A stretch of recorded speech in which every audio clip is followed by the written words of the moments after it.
Welcome back to ATSFE for another Battlefield Walkaround. I have a little something special, something that I've had for a while, but I really wanted to get a good Battlefield Walkaround for you guys to go through. So this is the Utah Beach module. This is it doesn't have the counters. So if you have the Omaha um, module, you'll be able to use the counters from those. But I definitely want to get so you guys can see what you get with this module. And again, this is not the this does not have the counters with it. It's like the bring your own counters version of it. But I want to definitely go through. There's some cool, neat things in here as well in the Battlefield Walkaround itself. Plenty of scenarios, and then we'll take a look at the maps. Whether we get full maps, that's a different story. So let's go ahead. Let me get it out of the bag, and we'll get to it. Okay, and like all critical hit products, you have the folio cover. So, Utah Beach, Cherbourg Peninsula, June 6, 1944. Um, two, uh, 2 or 3 hours were consumed eliminating opposition in the beach area and reorganizing the advance inland. Two battalions then diverged, and the first moving north and inland through exit 3, and the second moving exit 4. So we have our history of uh, what this module is going to be covering. So we can go ahead and put that to the side. There are 1, 2, 3, 4, 5, 6, 7, 8, 9, 10, 11, 12, 13, 14, 15, and 16 map panels. I may set this up on the floor so you guys can see the whole shebang, and then we'll record it that way. So that'll be at the end. So let's take a look at what we got here. So the next things we have, of course, are the Battlefield Walkarounds itself, which comes in at, those are player aids, comes in at 14 pages. So let's move that to the side for right now, and let's just take a look at the Battlefield Walkaround itself. Okay, so page 1 is a good history of it. These are 13 modules that are a part of this one. So we have Lafair, Amfreville, Pointe du Hoc, Chef de Pont, Omaha West, Omaha East, Gold, Sword, Juno, Carentan, Port and Besson, Ornell or Concanal, and then Utah being the 13th.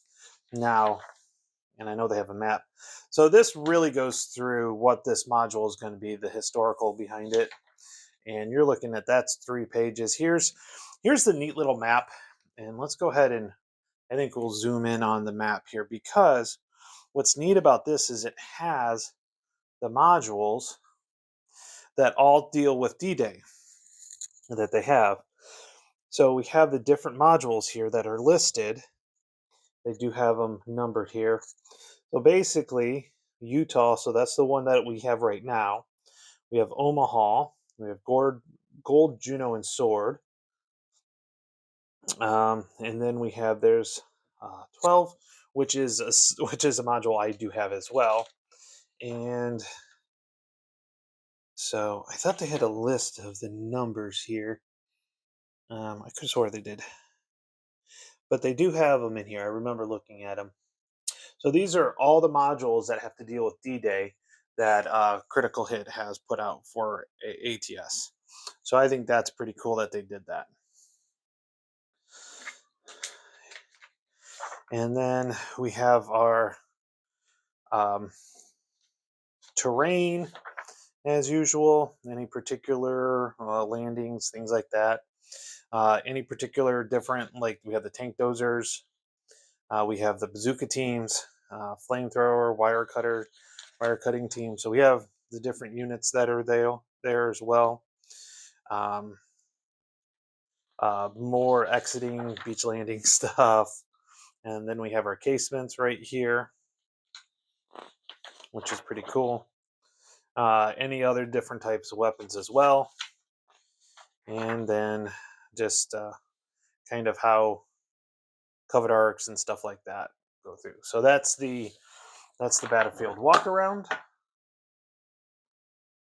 Now let's take a look at the player aids real quick, because I have those right here because I think those go really well with this segment. So we have our player aid, Beach Aid 1, which has target size, HD, or hit to hit, HPT DRMs, landing craft movement, shallow ground table, level water, nautical damage points, and things like that. Entry cost for like deep water, things like that. Then we have our our destroyer covered arcs. Different things for the battleships as well, which is pretty cool. That's pretty cool that they've made sure they cover that. Then we have then we have our cupola, different things. So 4th Division, where they went, and different things like that. So that's pretty cool. Okay, let's go ahead. We're going to go into the scenarios next. So the scenarios are a little different and interesting in the part, and I'll go through them. So we're going to go through, most of these are front sided only. There's one that's a flip side. And then on the back of all of these is the entire campaign. I call it campaign game, whatever, the entire Utah Beach scenario. So we have a very small layout. One here, very small in the Utah Beach. Actually, we're just going to go this way because I don't want to show anything off early because I'm going to set it up differently. Position XYZ, you are doing some landing on that one. This one, when there's tanks, so that's more inland again.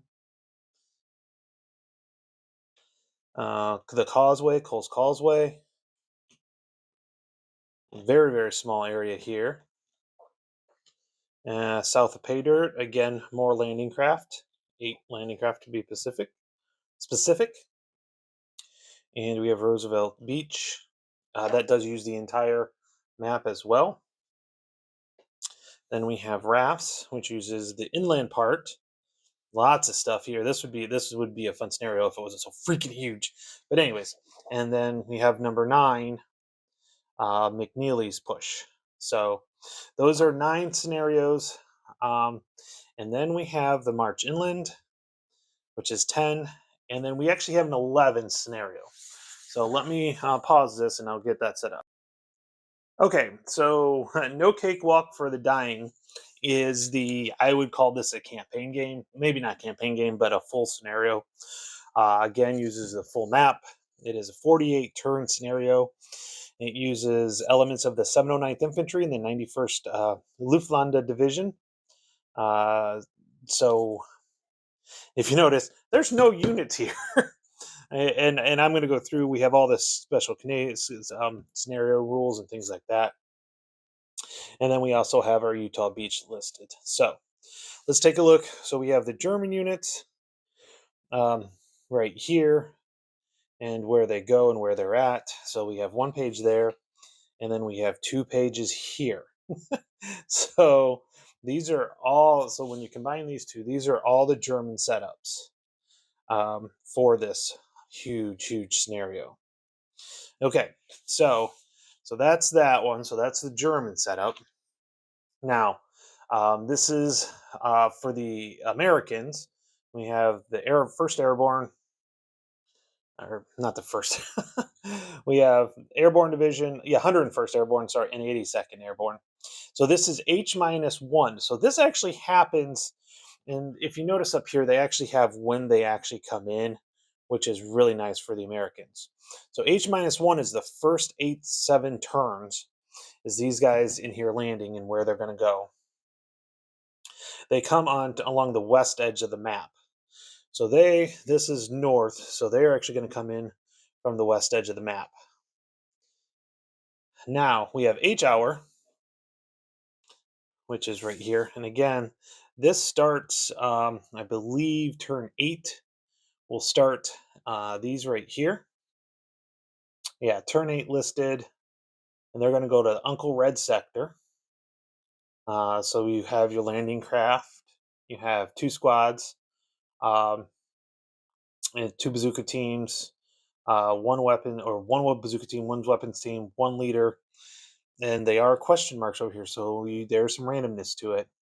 One BAR and a 1919, and that's kind of all for most of them, as you can see. Okay, now this comes on turn 10, which if you notice up here is labeled turn 10. So then we have H hour +1. So this is turn 21. We have more landing craft coming on. Hopefully things have been cleared off and you're not going to have too much. So this is, well, this says turn 20. This is turn 21. So I'd go with this one on that. So that's a little annoying. And so that's H +1. And then this is H +2. And this one comes on turn 22. That would make sense.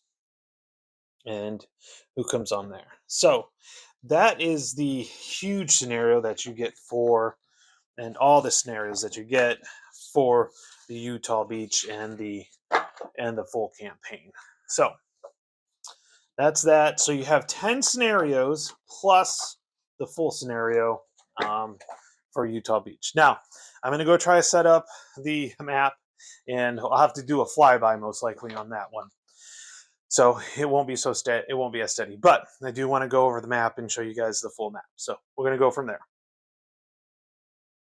Okay, so I've got the map leveled out here, or laid out here. It is a 4x4 grid.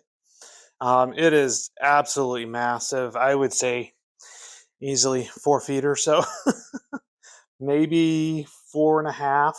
It's crazy how big this is. This is massive, but you do have everything you need. So let's go ahead. I'm going to try to use the tripod, and we're going to zoom in on some areas here so we can see here. So we have our beach landings right here, which is really cool. So we have our beach landings, and then we have, of course, the initial defenses, and then we have our flooded area here, all the way down here, and now we have our interior area. As we see here, plenty of wheat fields and bocage and all the fun stuff that you have to deal with when you're doing a D-Day scenario. Trying to keep this as slow as possible so you don't get motion sickness as I go through.